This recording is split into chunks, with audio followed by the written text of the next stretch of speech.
52주 선거암송 말씀 45주차 말씀 히브리서 4장 16절 말씀입니다.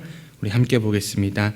그러므로 우리는 긍휼하심을 받고 때를 따라 돕는 은혜를 얻기 위하여 은혜의 보좌 앞에 담대히 나아갈 것이니라. 아멘. 오늘 우리가 함께 볼 하나님의 말씀은 창세기 44장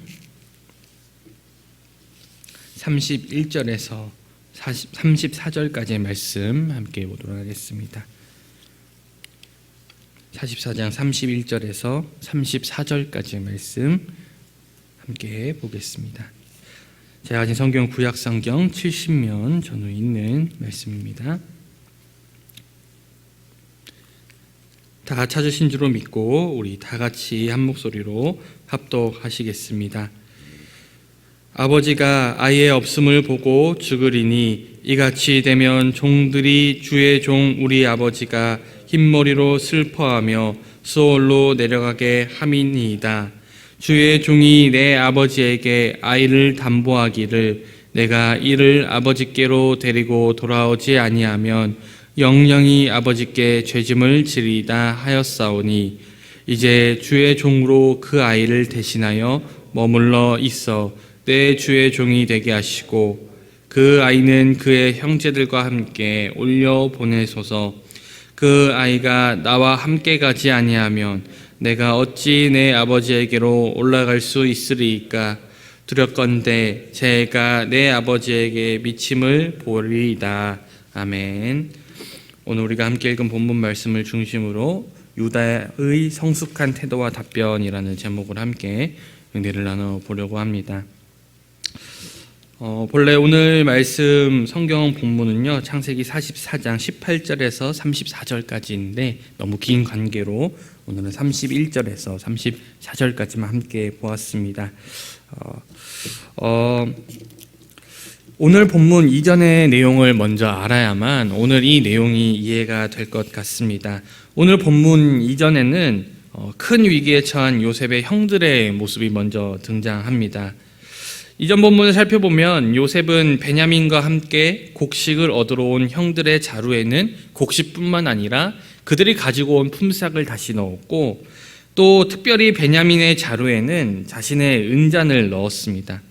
그리고 자신의 청지기를 통하여서 그 형제들이 돌아갈 때 그들을 도둑으로 몰아가도록 만들었습니다.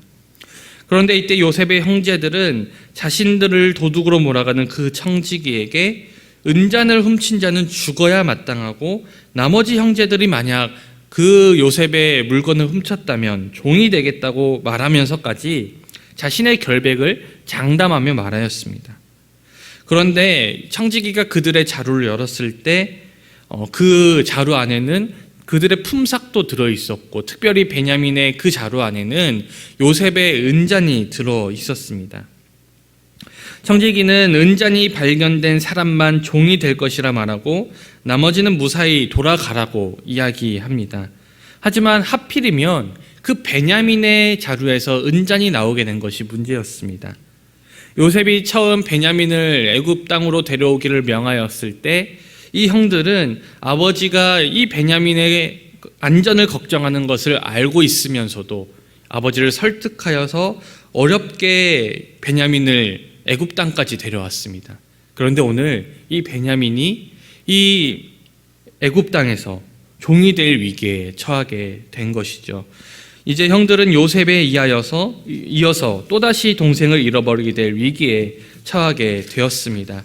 오늘 이러한 위기 속에서 그들이 어떻게 대처하는지 함께 보도록 하겠습니다. 도둑으로 몰린 요셉의 형제들은 다시 애굽의 총리 앞으로 끌려왔습니다. 그래서 요셉을 대면하죠. 요셉은 베냐민만 종이 되고 나머지는 아버지에게로 돌아가라고 명령을 합니다. 이 제안으로 인해서 형들은 이제 요셉을 버렸듯이 자기들이 살기 위해 베냐민을 버려야만 하는 그러한 상황 속에 처하게 되었습니다. 그런데 이때 문제를 해결하기 위해 나선 사람이 있었습니다. 바로 유다였어요. 요셉이 붙잡혀온 형제들을 엄하게 책망하자 유다가 나서서 제안을 합니다.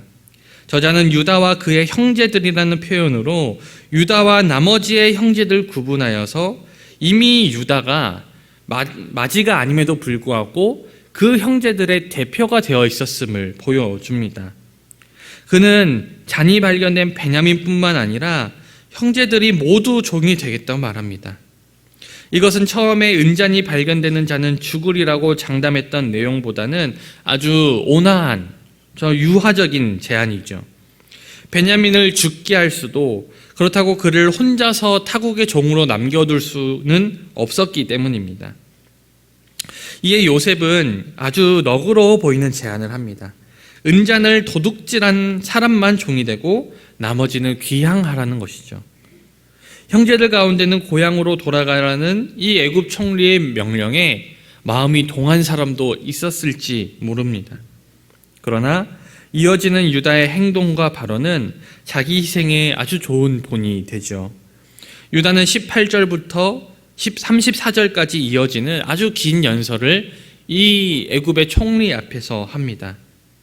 그는 아버지와 베냐민의 관계가 어떠한 관계인지, 그가 얼마나 어렵게 아버지를 설득하여서 이 베냐민을 애굽까지 데려왔고, 베냐민을 만약 그 가나안 땅에 다시 데려가지 못한다면 그 아버지와 그 가정에 어떠한 비극이 일어나게 될지에 대해서 아주 소상하게 설명을 합니다. 오늘 유다가 애굽의 이 고위 관리를 감동시켜서 용서를 받아내려고 이러한 이야기를 한 것인지, 이 애굽 총리의 감정을 자극하기 위해 이러한 발언을 한 것인지 우리는 알 수가 없습니다. 다만 우리가 오늘 본문을 함께 읽으면서 우리가 깨닫게 되는 것은 이 유다가 아버지 야곱과 다른 동생, 특히 배다른 동생 이 베냐민을 진심으로 아끼고 염려하고 있다는 사실을 분명히 느낄 수가 있다는 것이죠. 그의 이러한 연설, 그의 그 동생을 살리기 위한, 그리고 아버지를 살리기 위한 그의 이 연설은 시간과 공간을 초월하여서 우리의 마음에 아주 큰 감동을 줍니다. 요셉의 이야기 중간에 생생하게 들어가 있는 이 유다의 이야기는 그의 변화와 그의 성숙을 강조하기 위한 장치일 수도 있습니다. 그러나 오늘 그의 이 연설에 우리가 감동을 느끼는 이유는 바로 그가 사랑을 통해서, 특히 그냥 사랑하고 끝내는 것이 아니라 이후에 등장하는 자기 희생적인 모습을 통해서 그가 사랑을 실천하고 있기 때문에 그 모습이 우리에게 감동으로 다가오는 것이죠. 오늘 유다가 이렇게 성숙하게 된 이유는 바로 역경을 겪었기 때문입니다. 그가 역경을 마주하고 있었기 때문이죠. 아마 그도 스스로가 그렇게 성숙하였는지 몰랐을 수도 있습니다. 그런데 오늘 이 베냐민이 애굽에 갇힐 위기에 처하자 그는 자신의 성숙한 면모가 드러나게 되었습니다. 오늘 유다가 역경을 통해서 그의 성숙함을 깨닫게 되었듯 우리에게 찾아오는 역경과 고난은 우리를 성숙하게 만들고 또 성숙해진지도 몰랐던 우리를 그렇게 성숙해져 있었다는 사실을 깨닫게 만드는 아주 귀한 통로가 됩니다. 사랑하는 여러분, 우리도 삶에서 경험하는 이 역경과 고난을 통해서 오늘 유다처럼 그렇게 성숙해지시기를 간절히 기도합니다. 유다는 연설 말미에서 두 번째 제안을 합니다. 요셉이 여럿이 아니라 단 한 사람을 원하고 있고 자신은 베냐민을 데려오면서 아버지에게 그의 안전을 보장하였기 때문에 다른 형제들이 아니라 나 유다 이 자신이 베냐민을 대신해서 애굽의 종이 되겠다는 것이죠. 자기가 종이 되어서 남더라도 베냐민이 돌아가야만 아버지의 생명을 지킬 수 있기 때문입니다. 유다가 베냐민을 대신하겠다고 한 것은 모리아 산에서 순양이 이삭을 대신한 사건을 연상시킵니다. 또 세상의 모든 죄를 독생자 예수님이 지고 가신 모습을 생각하게 만듭니다. 유다는 자신을 희생하여서 막내 동생의 목숨을 구하고자 하였습니다. 이는 사람이 친구를 위하여 자기 목숨을 버리면 이보다 더 큰 사랑이 없다고 말씀하셨던 그 예수님의 말씀을 떠오르게끔 하는 장면이죠.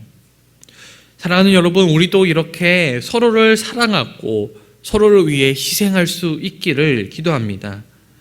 오늘 베냐민은 물론이고 형제들의 모든 운명이 걸린 이 중대한 순간에 유다는 아주 영웅적이라 할 만한 성숙함과 희생정신을 발휘합니다.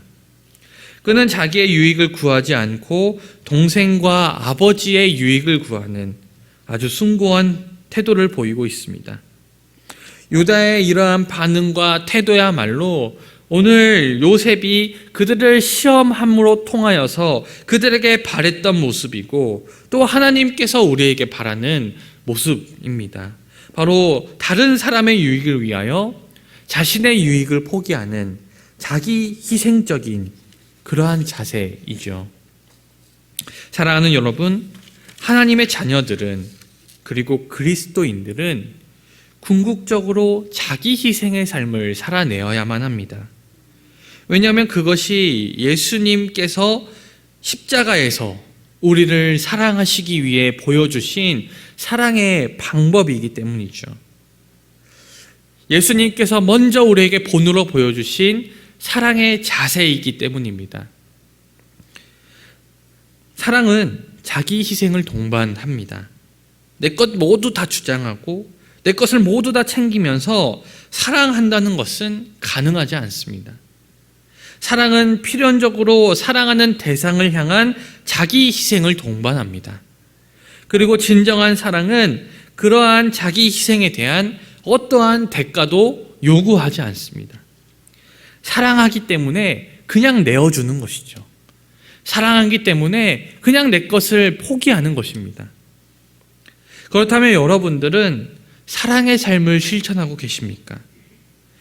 그리고 그리스도를 사랑하는 삶을 살고 계십니까? 이제 우리가 주님께 결단할 때, 주님, 나도 오늘 말씀엔 등장하는 유다처럼, 그리고 나를 위해 십자가에 달리는 예수님처럼 자기 희생의 삶을 살기 원합니다. 하나님과 이웃을 위해서 자기 희생을 통한 베품을 실천하기 원합니다. 그렇게 결단하는 여러분이 되시기를 소망합니다. 우리가 이 새벽에 그렇게 결단하면서 하나님께 기도할 때 주님께서는 분명 여러분들이 그러한 삶을 살아낼 수 있도록 힘과 능력과 지혜를 더하여 주실 줄 믿습니다. 사랑하는 여러분, 오늘 말씀 꼭 기억하시기 바랍니다. 사랑은 자기 희생입니다. 자기 희생이 없는 사랑은 존재하지 않습니다. 오늘 이 말씀을 기억하여서 예수님이 우리에게 보여주신 그 사랑을 이웃과 하나님께 다시 돌려보내는 우리 성숙한 성도님 되시기를 주님의 이름으로 간절히 축원드립니다. 기도하겠습니다. 사랑과 은혜가 충만하신 하나님 아버지, 오늘 유다가 자신의 아버지를 위하여서 그리고 자신의 동생을 위하여서 자기 희생적인 모습을 보이는 장면을 통하여서 우리에게 진정한 사랑이 무엇인지 깨닫게 하시고 또 우리도 그러한 자기 희생의 삶의 모습을 보이며 살아가야 함을 깨닫게 하시니 감사를 드립니다. 주님, 오늘 말씀처럼 우리도 우리의 유익을 때로는 내려놓고 예수님을 위하여서, 하나님을 위하여서, 그리고 이웃을 위하여서 자기 희생적인 삶을 살기 소망합니다. 그러한 삶을 결단하고 살아갈 수 있도록 우리 사랑하는 성도님들에게 능력과 지혜를 더하여 주시옵소서. 또한 그러한 결단대로 살아갈 수 있는 용기 또한 더하여 주시옵소서. 특별히 이 새벽 가운데 기도 제목 가지고 나와왔습니다. 주님, 주님께 부르짖을 때마다 주님께서 응답하여 주시고 아버지, 우리에게도 주님이 어떠한 응답을 허락하시든지 믿음으로 나아갈 수 있는 믿음을 더하여 주시옵소서. 특별히 귀한 소원 예물로 나오는 성도님 계십니다. 아버지, 소원의 제목을 담아 주님께 올려드리는 이 향기로운 예물 가운데 함께하여 주시고 주님께서 이 기도의 제목 가운데 응답하여 주시옵소서. 아버지, 돌아가는 발걸음도 지켜주시며 오늘 하루 삶 가운데도 아버지 평안하게 하시고 피곤치 않게 하시고 주님과 동행하는 삶을 살아갈 수 있도록 주여 함께하여 주시옵소서. 감사드리며 살아계신 우리 주 예수 그리스도의 이름으로 간절히 기도드리옵나이다. 아멘.